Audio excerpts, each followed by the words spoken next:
Hey, welcome back to A Song Between. Today we're talking about not feeding our anxiety. Let's get to it.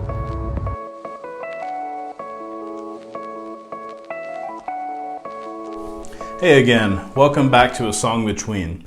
I'm Pastor Gray Ewing, pastor of New Valley Downtown in Phoenix, and we have been marching through Psalms 120 through 134. Marching is a good way to describe it because it's kind of a journey. These Psalms described the journey that the Israelites would have to gather to worship.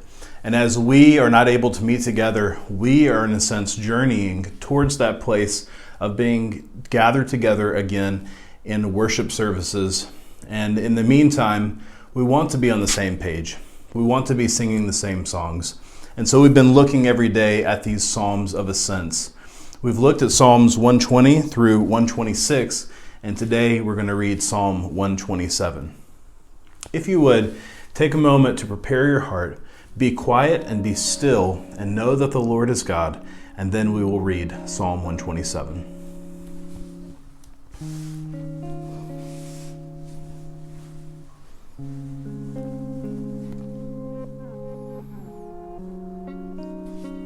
A Song of Ascents of Solomon.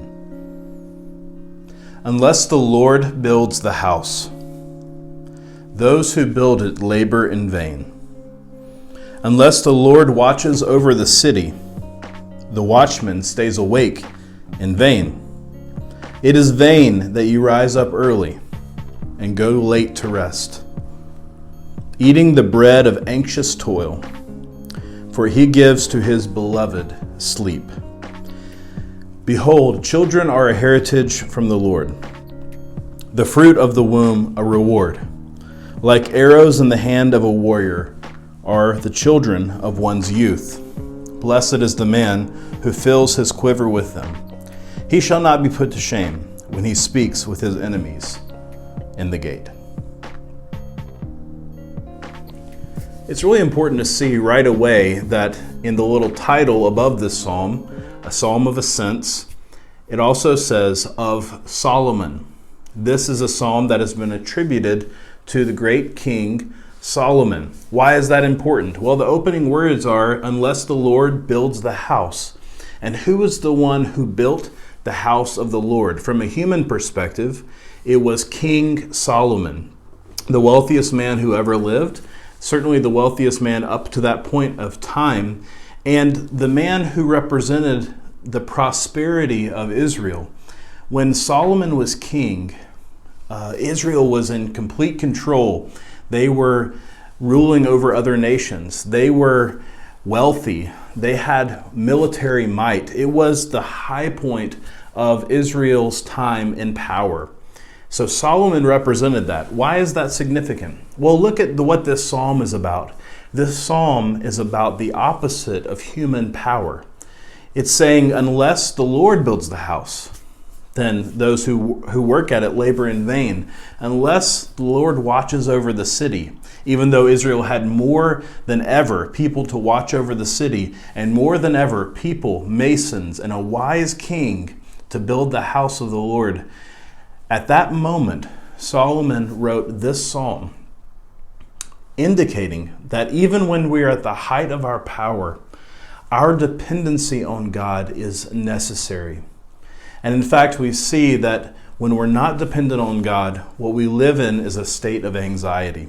And the message of the psalm today is this: don't feed your anxiety. Rather, to trust in the Lord, to sleep while He is on watch. Don't feed your anxiety. I love the image that we're given in Psalm 127, verse 2, of eating the bread of anxious toil. Have you ever been anxious about something? That's a silly question. We all have. And we all know that it's true in a sense that when we are anxious, we do things that feed our anxiety. That image of the bread. We do things like we check more often online about bad news, or we want to talk about it all the time, or we want our spouse to be anxious as well. We want things to feed our anxiety. And so it is like a thing that feeds us. And what Solomon says here in this psalm is that rather than feeding with the bread of anxious toil, we can indeed sleep. We can rest in what the Lord is doing. Because at the end of the day, and this is the main message of the psalm, having anxiety doesn't change our situation. It's used 3 different times here, the word vain. Vain, vanity, senselessness, uselessness. Anxiety, Solomon approaches this very practically, at the end of the day, is not a useful thing to spend your time on. Why? Because so many things are outside of our control. And if we believe what the scriptures teach about the Lord, then we should be putting that energy, putting that feeding rather into a trust into Him. Jesus says much the same thing in Matthew's gospel, where He says, which one of you, by being anxious, can add a single hour to your life? And what He's saying is it's vain. It's vain to think that by being anxious, you can actually change things. But we do this all the time. We tend to believe that if we're anxious about something, then that means we are more vigilant and we will stay on top of it more, and therefore it is more likely to get done. The things that we're anxious about are the things that we will get done. That's our hidden belief. But the psalm teaches a different way. The things that we're anxious about lead to nothing, lead to vanity. But every bit of effort that we put into trusting who the Lord is, that leads to actual things changing, because the Lord does watch over the city. The Lord does feed us. The Lord does build His house. In the second part of the psalm, it seems to have a hard left turn, talking about children and how the children are a gift from the Lord. And it's interesting to think, after he's talked about the Lord watching over the house, why is he now talking about children?